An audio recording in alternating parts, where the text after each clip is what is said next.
Hello there, beautiful gamers. I was on a hiatus for most of gaming for about 6 years, and when I came back, I found that Overwatch has honestly become garbage.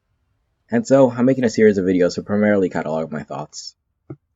I also aim to make this series one that can help players who have a hard time explaining their frustrations with the game, articulate their stance, as well as one that can help those who don't understand why this game is getting so much hate from outside get why that is.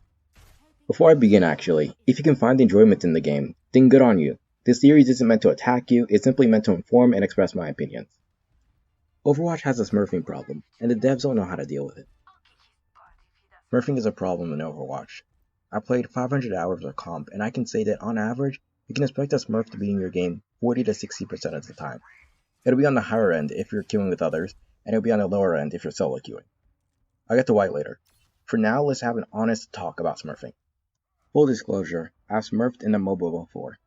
I did it to learn how to play a character that I couldn't learn properly in Halo.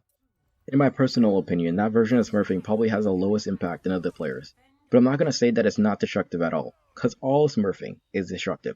Smurfing is one of, if not the worst form of gatekeeping, as it involves actively ruining the gameplay experience for people who are simply trying to get into the game, and for people who are already playing it. You might wonder, well, how? The thing is, smurfs can easily tip the scales of a game depending on their motivation for being in that game. For the most part, there are 4 different common types of smurf accounts, and that's what me combining a few types. Type 1, the thrower account. Pretty self-explanatory, this encompasses every type of person that uses their account to throw the match. Type 2, the stomper account. This account exists to stomp on people in lower tiers, and obviously if this account climbs a little bit too high, then this account will temporarily become a thrower account.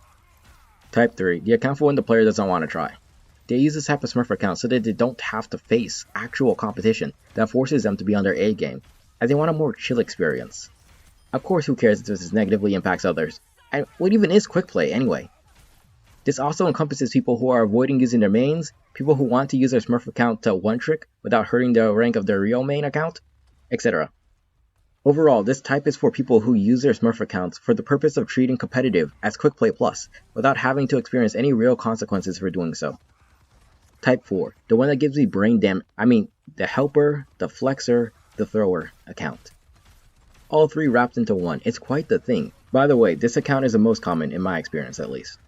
This account typically exists for 2 reasons. Reason 1, to impress e-girls, femboys, e-kin mercies, and everyone else this Chad that owns the account wants to woo. Reason 2, to queue up with people that they wouldn't be able to queue up with otherwise. If you've used the LFG, you've encountered a lot of these sorts of people. They ask what the highest rank and the lowest rank of the people in your party are, and they blatantly say that they're asking so that they can see if they have a smurf within that range. The first time I encountered it, I was honestly a bit shocked because it's weird how shameless people are. You're ruining the competitive experience. Why do you expect people to just sort of be okay with it? But then I found out that it's just a common occurrence in the streets of Overwatch, and everyone just views it as normal. But remember, smurfing isn't that much of a problem, because when a top 500 is smurfing, they don't encounter that many smurfs. What is that? When they're smurfing, when they enter a single game, they pollute 9 different scorecards with a smurf game? Nah, I don't see that. I don't see how that's really relevant. Let's get back to the topic. We're talking about what, type 4? The loser account? Yes, of course. This is honestly the saddest type of account. It's among the most destructive too. As if someone has, say, a plat smurf account, then they basically boost the players they're grouping with, and if the account gets too high, then they'll start throwing to get back into plat. And each time they queue up, they ruin a game for a new group of people. And this is simply because they just don't want to play quick play.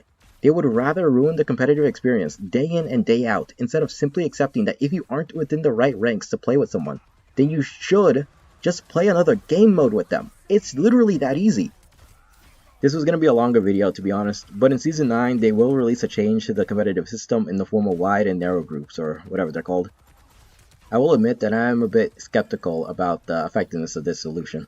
While I know that there's a good chance this wasn't really done to address the smurf problem, it's not like this change really does that much in any other area.